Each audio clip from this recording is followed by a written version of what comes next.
বন্ধুগণ কেমন আছেন? নিশ্চয়ই ভালো আছেন। তো আজকে আমি হাজির হয়ে গেলাম নতুন একটা মাখা লইয়া। মাখাটা হইতাছে চানাচুর মাখা। এইখানে আমি সব কিছু একটা ফ্রিজে রাখছি। শসা কাইটটা, কাঁচামরিচ কাইটা, পেঁয়াজ কাইটা, ধনিয়া পাতা কাইটটা, টমেটো কাইটটা আর এই কাঁচামরিচ কুচাইয়া রাইখা দিছি। এখানে সব কিছু নিয়ে রাখছি। এক এক করে সব পদের মশলাপাতি এইখানে অ্যাড করে দিলাম। এই তো একটু লবণ দিয়া দিলাম।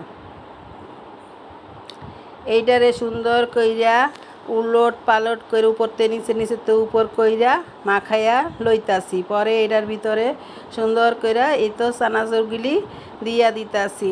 দেখতেই তো পাইতাছেন দর্শক। আমার এই চানাচুর মাখাটা যদি আপনাদের ভালো লাগিয়া থাকে তাইলে লাইক কমেন্ট শেয়ার করবেন এবং সাবস্ক্রাইব কইরা দিবেন। এই তো এখন 1 চামচের মতো সরিষার তেল দিয়া দিলাম উপর দিয়ে। এখন উপর থেকে নিচে থেকে উপর কইরা একটু সুন্দর কইরা মাখায়া লইতাছি। শেষমেশে একটু ধনিয়া পাতা দিয়া এটারে আরেকটু সুন্দর ফ্লেভার কইরা লইতাছি। এইভাবে কইরা বাসায় যদি বানায়া খান খুব ভালো লাগবো। আপনারা এইভাবে বানায়া খাইয়া দেখতে পারেন চানাচুর মাখা। এই তো আমার চানাচুর মাখাটা রেডি হয়ে গেছে। আল্লাহ হাফেজ।